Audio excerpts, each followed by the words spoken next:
सबसे पहले आपने जो स्वागत किया भारत जोड़ो न्याय यात्रा का,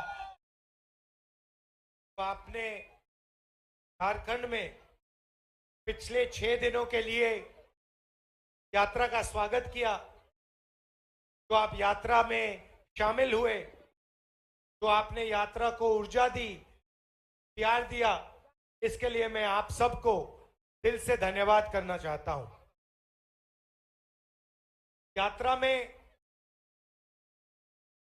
हम 6-7 घंटे आपके बीच में आते हैं और आपकी बात सुनते हैं, आपके दिल में जो है वो समझने की कोशिश करते हैं और 15-20 मिनट हम ऐसे भाषण से आपसे बात करते हैं।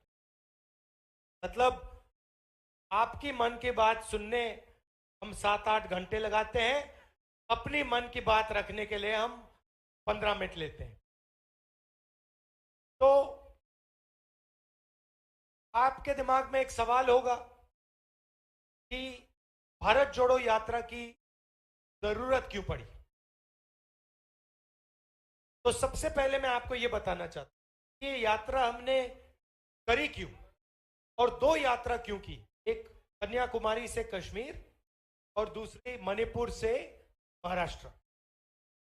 क्योंकि हमें लगा कि देश में बीजेपी ने, आरएसएस ने नफरत का माहौल फैला रखा है, हिंसा का माहौल फैला रखा है और एक धर्म को दूसरे धर्म से लड़ाते हैं, एक जात को दूसरी जात से लड़ाते हैं, आदिवासी को किसी और से लड़ाते हैं, एक भाषा को दूसरी भाषा से लड़ाते हैं। तो हमने सोचा कि प्रेस तो हमारी बात उठाती नहीं है। आप जानते हो कि प्रेस वाले अदानी जी के लिए काम करते हैं, बड़े बड़े उद्योगपतियों के लिए काम करते हैं, तो वो कमजोर लोगों की आवाज तो नहीं उठाएंगे, पिछड़ों की, दलितों की, आदिवासियों की बात तो नहीं उठाने वाले। तो इसलिए हमने सोचा कि आपके बीच में आकर हम आपको जोड़ने का काम करें और आपके जो मुद्दे हैं, आपके जो समस्याएं हैं, उनके बारे में हम बोलें। तो यह लक्ष्य था। पहली भारत जोड़ो यात्रा बहुत सफल रही और लोगों ने हमें कहा, देखिए आप कन्याकुमारी से कश्मीर चले तो झारखंड का क्या होगा, उड़ीसा का क्या होगा, हमारे जो गांव हैं वहां से तो आप निकले ही नहीं। तो इसलिए हमने मन बनाया कि दूसरी यात्रा हम मणिपुर से शुरू करेंगे और महाराष्ट्र तक वो यात्रा जाएगी और झारखंड के बीच में निकलेगी। और इसलिए मैं आज आपके सामने यहां खड़ा हूं, भाषण दे रहा हूं। 2-3 चीजें झारखंड की जनता ने, 2-3 चीजें झारखंड की जनता ने, अलग अलग वर्गों ने मुझे बताई। अभी मैं आदिवासी गांव से आ रहा हूं, वहां पे हमने आदिवासी महिलाओं से बात की और उन्होंने हमें बताया कि पूरे झारखंड में, पूरे देश में आदिवासियों से उनकी जमीन छीनी जा रही, किसी ना किसी बहाने से। अंत में यह होता है, विकास का नाम लिया जाता है, सड़क बनाने का नाम लिया जाता है, मगर अंत में आदिवासी को पता लगता है कि उसकी जमीन हड़प ली गई है या किसी एनजीओ को पकड़ा दी गई है या किसी अरबपति, अदानी जैसे व्यक्ति को पकड़ाई दी। तो ये आदिवासियों का सबसे बड़ा मुद्दा है, उन पे केस लगा दिए जाते हैं। इसी अभी कुछ ही देर पहले एक एनजीओ की जमीन है, वहां पे आदिवासियों की जमीन छीन ली, उनको कॉम्पनसेशन तक नहीं दिया और उनकी जमीन लेकर एनजीओ में डाल दी।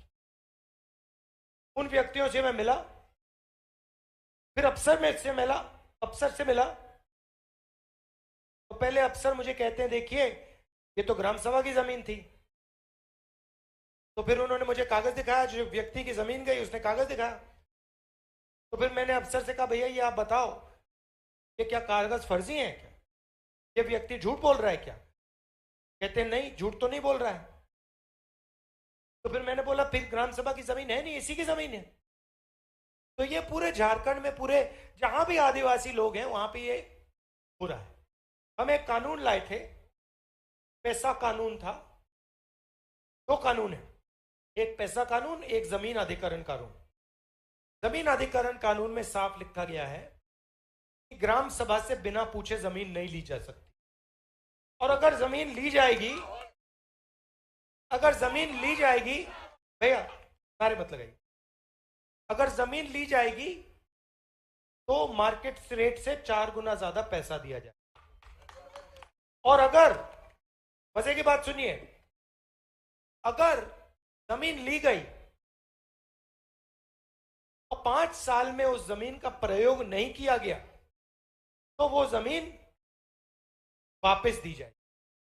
अब झारखंड में लाखों एकड़ जमीन ली गई है, पिछली सरकार ने ली थी, लैंड बैंक बनाया, उसका कोई प्रयोग नहीं किया। तो यहां के आदिवासियों ने मुझे कहा, और सही कहा, कि 5 साल हो गए, ये जमीन अब वापस जानी चाहिए, हमें वापस मिलनी चाहिए, किसका कोई प्रयोग ही नहीं। तो ये एक आदिवासियों के सामने सबसे बड़ा मुद्दा है। दूसरा मुद्दा सामाजिक न्याय का मुद्दा। आजकल क्या है, रिजर्वेशन में 50% का कैप लगा रखा है। आप जानते हो 50% से ज्यादा रिजर्वेशन देश में दिया नहीं जा सकता। अब किसी को नहीं मालूम कि हिंदुस्तान में किस वर्ग की कितनी आबादी है। अगर मैं आपसे पूछूं, यहां पे पिछड़े वर्ग के लोग हैं, आदिवासी वर्ग हैं, दलित लोग हैं, अगर मैं आपसे पूछूं भैया मुझे बताओ इस देश में पिछड़े वर्ग के कितने लोग हैं, यहां पे कोई जवाब नहीं दे सकता है। बताओ कितने लोग हैं पिछड़े वर्ग के? देखो, आंकड़ा नहीं किसी को मालूम। मैं आदिवासी का पूछूं, दलित का पूछूं, जनरल कास्ट का पूछूं, किसी को कुछ नहीं मालूम। अब आप मुझे बताइए, कहा जाता है कि देश में 8% आदिवासी है, 15% दलित है। 8 और 15 कितना हुआ? 23। कहा जाता है 50% ओबीसी वर्ग है, कितना हुआ? 73 हो गया। अब 73% आबादी है तो 50% लिमिट क्यों है?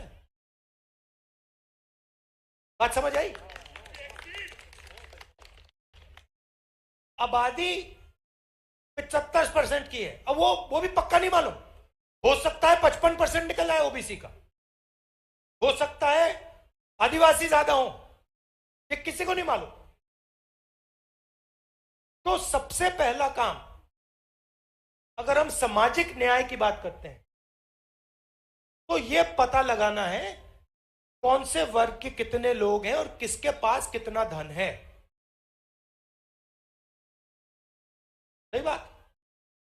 आदिवासी 8% है, देश का कितना धन उनके हाथों में है? पिछड़े लोग 50% हैं, देश का कितना धन उनके हाथों में है? यह सबसे बड़ा देश के सामने सवाल है। हो क्या रहा है? हिंदुस्तान के सबसे बड़े अरबपति, आप किसी भी स्टेट में चले जाओ, मैं नागालैंड, अरुणाचल, असम, मेघालय, ये नागालैंड, झारखंड, बंगाल, सड़क पे चला हूं, हर प्रदेश में अदानी जी को कहीं ना कहीं कुछ ना कुछ दिया जा रहा है। यहां पे अदानी जी को जमीन दी गई, जमीन किससे ली गई? आदिवासियों से ली गई। और जमीन किसको गई? अदानी जी को गई। तो पूरा का पूरा जमीन का ट्रांसफर हो रहा है पिछड़ों से, आदिवासियों से, दलितों से, गरीब जनरल कास्ट के लोगों से, और सीधा अरबपतियों के बैंक अकाउंट में जमीन जा रही। तो ये पता लगाने की जरूरत है इस देश के का जो धन है वो किसके हाथ में है। कि ये तो हम मानने को तैयार नहीं है कि देश का पूरा धन 1-2% लोगों के हाथ में हो। आप मानने को तैयार हो क्या? अगर देश का पूरा धन 100-200 लोगों के हाथ में है, आप इस बात को मानने के लिए तैयार हो? अगर मानने के लिए तैयार हो तो मैं घर चला जाता हूं। बिल्कुल नहीं मान सकते। ये कैसा हिंदुस्तान है कि यहां पे करोड़ों लोग रहते हैं और पूरा धन 5, 10, 15, 20, 50 लोगों के हाथ में है और बाकी लोग भूखे मर जाएं। बाकी लोगों को ना शिक्षा मिले, ना स्वास्थ्य मिले, ना अधिकार मिले, जमीन छीन ली जाए। ऐसा हिंदुस्तान पता नहीं आपको चाहिए, मुझे तो नहीं चाहिए। तो होगा क्या? मैं आपको 2-3 आंकड़े देता हूं। हिंदुस्तान की सरकार को 90 लोग चलाते हैं। आप जानते हो ये 90 लोग कौन है? आम जनता नहीं चलाती हिंदुस्तान को। भैया गलतफहमी में मत हो, आप अभी कोई दूसरी दुनिया में हो। आम जनता इस देश को नहीं चला रही है। अगर आम जनता इस देश को चलाती, ये देश कहां का कहां पहुंच जाता। इस देश को 90 IAS ऑफिसर चलाते हैं दिल्ली। आपके घर में बजट है ना? आपके घर में पैसे आते हैं, आप निर्णय लेते हो ना कितना पैसा किस चीज में जाएगा, मतलब आप घर को चलाते हो। आपके घर में 20,000 रुपए आते हैं, आप कहते हो 5,000 रुपए मेरे खाने में जाएंगे, 5,000 रुपए मैं बच्चों की पढ़ाई में लगाऊंगा। जो भी आप ये निर्णय लेते हो तो आप घर चला रहे हो। वैसे ही हिंदुस्तान का बजट है। करोड़ों लोग GST से देश को पैसा देते हैं। क्या आपने जैकेट पहन रखा है? कितने का लिया आपने? बोलो। 2100 का। इसमें GST कितनी थी? 18% GST दी। आपको पता भी नहीं लगा, आपने GST दे दी 18%, है ना? अब आप एक बताओ, अगर ये जैकेट अदानी खरीदता तो वो कितनी GST देता? एक ही GST देता, जितनी आप दे रहे हो उतनी वो देगा। आपकी आमदनी कितनी है? 40,000 जो भी है, उसकी आमदनी कितनी है? अरबों में। वो आप जितना टैक्स क्यों दे रहा है? ये अन्याय हुआ ना। कोई कोई आदिवासी, गरीब आदिवासी शर्ट खरीद रहा है, वो 18% GST दे रहा है। उसी शर्ट को अदानी खरीद रहा है, वो भी 18% दे रहा है। तो जेब में से, आपके जेब में से GST का पैसा जा रहा है। वो जो है 90 लोग, वो निर्णय ले रहे हैं कि पैसा कहां खर्च होगा। ठहर जाओ भैया, अभी मुझे बात खत्म करने दो, फिर जो बोलना बोलना। तो ये 90 लोग निर्णय लेते हैं कि बजट का पैसा कहां जाएगा। यहां पे अस्पताल लगेगा तो ये 90 लोग निर्णय लेंगे कि भैया हिंदुस्तान के स्वास्थ्य के बजट में हमें इतना पैसा डालना है। अब मेरा आपसे सवाल है, आपने मुझे बताया OBC 50%, दलित 15%, आदिवासी 8%, कितना हुआ? 73 हो गया, 73 हो गया। अब आप मुझे बताओ, आबादी पिछड़ों की 50%, वो 90 अफसर में से पिछड़े कितने? 3। 50% आबादी जो है, बजट का निर्णय कितना लेते हैं? अगर मान लो हिंदुस्तान की सरकार ने 100 रुपए खर्च किए, तो ये जो 50% वर्ग के लोग हैं, ये कितने रुपए का निर्णय लेते हैं? 5 रुपए। दलित कितने रुपए का निर्णय लेते हैं? 1 रुपये का। और आदिवासी कितने रुपए का निर्णय लेते हैं? 10 पैसे का। तो 75% लोग 6% का निर्णय लेते हैं। तो यह पता लगाना है कि किसकी आबादी कितनी है। आपको कभी चोट लगी है? आपको चोट लगी कभी? किसी की टांग टूटी? यहां पे आपकी टूटी? ठीक है, तो आप अस्पताल गए, डॉक्टर ने आपको क्या बोला? नहीं, पहले बोला भैया एक काम कर, इसका एक्सरे करा। तो उसने बोला इसका एक्सरे कराओ। आप गए, आप मशीन पे लेटे, आपने अपना पैर ऐसे रखा है, उसने आप पे वो लाइट लगाई और फिर उसने बटन दबाया, बाहर कमरे के गया, फिर उसने बटन दबाया और आपका एक्सरे आ गया। फिर डॉक्टर ने कहा हाँ भैया टांग टूटी है। मतलब इलाज से पहले एक्सरे की जरूरत है। एक्सरे के बिना इलाज तो हो ही नहीं सकता। तो जाति जनगणना जो है देश का एक्सरे है। मैं चाहता हूं कि दूध का दूध पानी का पानी हो जाए, दूध का दूध पानी का पानी हो जाए, हमें पता लग जाए किसकी कितनी आबादी है और कितना धन किसके हाथों में है। सीधी सी बात। अब जैसे ही मैंने ये बात बोली, नरेंद्र मोदी जी बोलते हैं कि भाइयों और बहनों, हिंदुस्तान में सिर्फ 2 जात हैं। भैया हिंदुस्तान में सिर्फ 2 जात है क्या? तो जब मैंने जाति जनगणना की बात की, वो कहते हैं भैया सिर्फ 2 जात है। अच्छा अब सुनो कौन सी जात? एक गरीब है और एक अमीर है। अब मेरा मोदी जी से सवाल, क्या अगर सिर्फ 2 जात हैं तो हर भाषण में आप अपने आप को ओबीसी क्यों कहते हो? ये तीसरा जात कहां से उठा ले आए आप? तो वो नहीं चाहते कि आदिवासियों को, दलितों को, पिछड़ों को, गरीब जनरल कास्ट के लोगों को, माइनॉरिटीज को, अल्पसंख्यकों को उनका हक मिले। क्योंकि वो चाहते हैं कि जो अरबपति हैं, जो उनके खास हैं, उनको पूरा का पूरा धन दिया जाए। और होगा क्या? आप में से कोई कहेगा हाँ ठीक है भैया तो दे दिया तो क्या हुआ? आप में से 2-3 लोग ये भी सोच सकते हैं कि ठीक है भैया धन दे दिया, अंबानी को दे दिया, अदानी को दे दिया, तो क्या? मैं बताता हूं आपको, जितना धन उनको जाएगा उतना कम रोजगार पैदा होगा।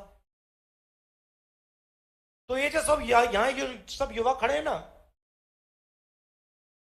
आपको रोजगार नहीं मिलने वाला। वो चाइना का माल यहां बेचेंगे, चाइना से माल खरीदेंगे, यहां बेचेंगे। आप चाइना के माल के लिए पैसा दोगे, रोजगार कहां बनेगा? हिंदुस्तान में? चाइना में? चाइना में। आप अपने जूते के नीचे देख लो, शर्ट के पीछे देख लो, फोन के पीछे देख लो, made in China, made in China, made in China, made in China, सब जगह। मगर अगर छोटे उद्योगों की मदद की गई, यहां स्मॉल और मीडियम उद्योगों की मदद की गई और मेड इन इंडिया सचमुच में किया जाए, तो फिर झारखंड में सब लोगों को रोजगार मिल सकता है। तो मैं चाहता हूं 2 चीजें, 2-3 चीजें। सबसे पहले मैं चाहता हूं कि आज से 7-8 साल बाद आप अपनी शर्ट के पीछे देखो, पीछे लिखा हो मेड इन झारखंड। और फिर आप देखो कि आप पूछो भैया ये कहां बन रही है शर्ट, और यहां पे एक फैक्ट्री हो, जहां गांव में जो लोग हैं वो उस फैक्ट्री में काम करें, गांव से लोग उस फैक्ट्री को चलाएं, मैनेजमेंट में हो, आप जानते हो आदिवासी, ये अदानी जी की कंपनी में पिछड़े लोग कितने, दलित कितने, आदिवासी कितने, जानते हो? एक नहीं है। आप उनकी मैनेजमेंट की लिस्ट निकालो, आपको उसमें एक ओबीसी नहीं मिलेगा, एक दलित नहीं मिलेगा, एक आदिवासी नहीं मिलेगा। जमीन आपकी जा रही है, जीएसटी आपका जा रहा है। अदानी जी को बैंक लोन मिलता है ना, कहां से मिलता है? सरकारी बैंक से मिलता है ना।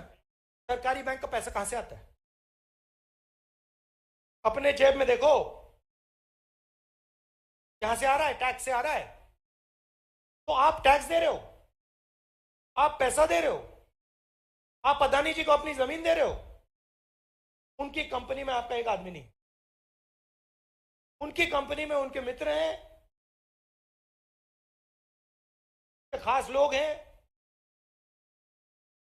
और आप बेरोजगारी और भूख के रास्ते पे चलते जा रहे हो। इसलिए हमने न्याय यात्रा निकाली, इसलिए हमने भारत जोड़ो यात्रा में न्याय शब्द जोड़ दिया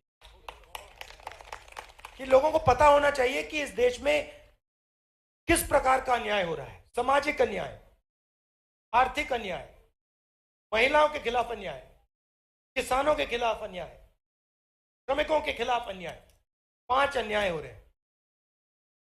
ये मैं आपसे कहना चाहता था। जैसे ही हमारी सरकार आएगी दिल्ली में, जाति जनगणना देश का एक्सरे हम करवा देंगे। तो मैं आप सबका दिल से धन्यवाद करना चाहता हूं। आपने यात्रा को सफल बनाया, आपने नफरत के बाजार में मोहब्बत की लाखों दुकानें खोल दी, और यही आपकी हिस्ट्री है, यही आपका इतिहास है। दिल से आप लोगों का धन्यवाद। नमस्कार, जय हिंद।